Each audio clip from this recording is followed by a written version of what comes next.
पखाळ मुठे पखाळ सब ओडियांकर प्रिय पखाळ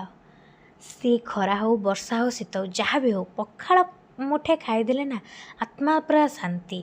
ये मु पखाळ सह खावाई नहीं बैगण को पतला पतला स्लाइड करी काटिकी बैगणी छाणी कुशला शाग जोटा कि एबे होउची नुआ नुआ कार्तिक मास रे सेटा आउ टमाटो पियाज को मु हल्का फ्राए करनी तादर मिक्सचर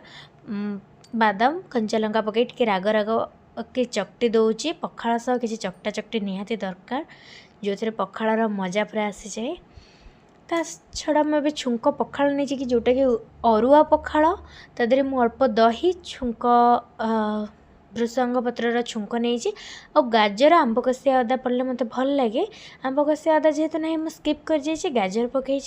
आउ पखाळ खाई तो मत बहुत मजा लगे। आपण मानक मो वीडियो केमती लगुच मत कमेंट सेक्शन में जनइबा क्या पखाळ भल लगे